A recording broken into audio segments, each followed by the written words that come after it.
The Tri-County Single Stream Recycling Facility is the result of a unique partnership between Brown, Outagamie, and Winnebago counties to create a state-of-the-art recycling facility that is publicly owned and operated. Completed in 2009, the 50,000 square foot facility initially served the needs of the 65 communities in the Tri-County region. Since then, the facility has grown to accept material from most northeast Wisconsin as well as upper Michigan communities. Over 100,000 tons of recyclables are processed each year, and this amount of material is processed within 2 shifts. Under the Tri-County Partnership, Outagamie County operates the facility, while Brown and Winnebago counties operate transfer stations that collect residential and business recycling and then ship the recyclable material to Outagamie. Single-stream recycling means all recyclable material, such as paper, cardboard, tin, aluminum, plastic, and glass, are combined in one bin.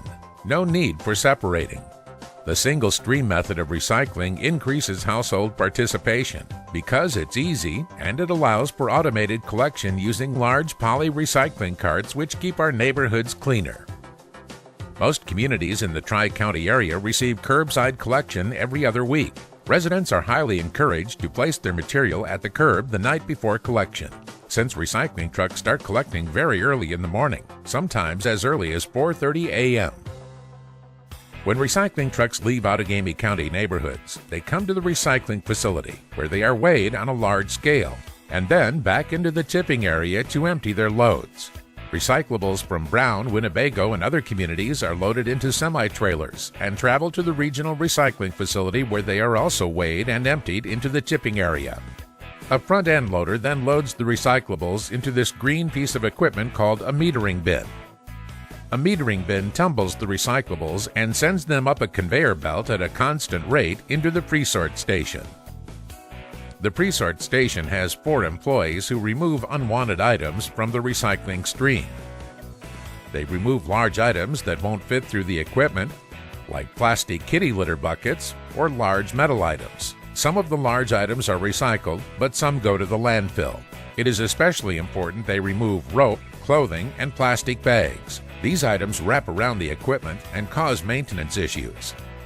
After the presort station, there are a series of automated machines called disc screens. These screens provide the technology which makes single-stream recycling possible by separating the paper from the containers. Several rows of discs rotate and tumble the material, and because paper is flat, it travels on top of the screen, while the containers fall in between the discs and are caught on a conveyor belt below. There are 4 screens needed, and each screen is set to separate a different size paper. The first screen removes the cardboard, and below the cardboard screen is a piece of equipment that crushes the glass and conveys it outside for storage for future shipment to a glass buyer. The next 2 screens remove newspaper, while the last screen separates mixed paper such as junk mail and school paper. Off of each screen, there is a conveyor belt that moves the separated paper to an area where workers look for any unwanted items that may remain in the paper. The paper is then conveyed to storage hoppers. Once the paper is separated, the remaining containers undergo high-tech automated and manual separation. Using an electromagnet, metal containers like soup and coffee cans are lifted off the conveyor belt and carried to a storage silo. As the containers continue to travel, they next go to a hand sorting station, where workers remove select plastic bottles and jugs into 2 different storage silos. Milk jugs, which are called natural HDPE, are worth more money and kept separate from the colored HDPE plastics like laundry detergent bottles. Continuing on the conveyor belt, the containers spill onto an accelerator belt that spreads out the materials for examination by a high-tech piece of equipment called an optical sorter. The optical sorter shines a light ray through the material, while a computer eye reads the wavelength of the plastic to determine its resin type. If the bottle or container is identified as PETE, a blast of air pushes it down to a conveyor belt where an employee verifies its container type. These plastics are then propelled into their storage silo by another blast of air. Next, the material enters a piece of equipment called an eddy current. This piece of equipment separates aluminum cans and bottles and conveys them to their storage silo. Continuing its journey on the conveyor belt, the material travels to a sorting station where staff hand sort milk and juice cartons, along with plastic dairy and deli containers. These materials are also conveyed to storage silos by a blast of air. Any remaining material on the conveyor belt is considered residuals, better known as trash. Less than 8% of all the material that passes through the system is not recyclable.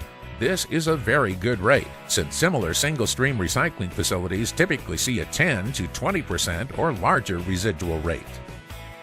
We believe the three main reasons for our low residual rate are the effectiveness of our educational plan to the communities served by the facility, the efficiency of the state-of-the-art equipment, and the effective work of the staff station throughout the sorting process.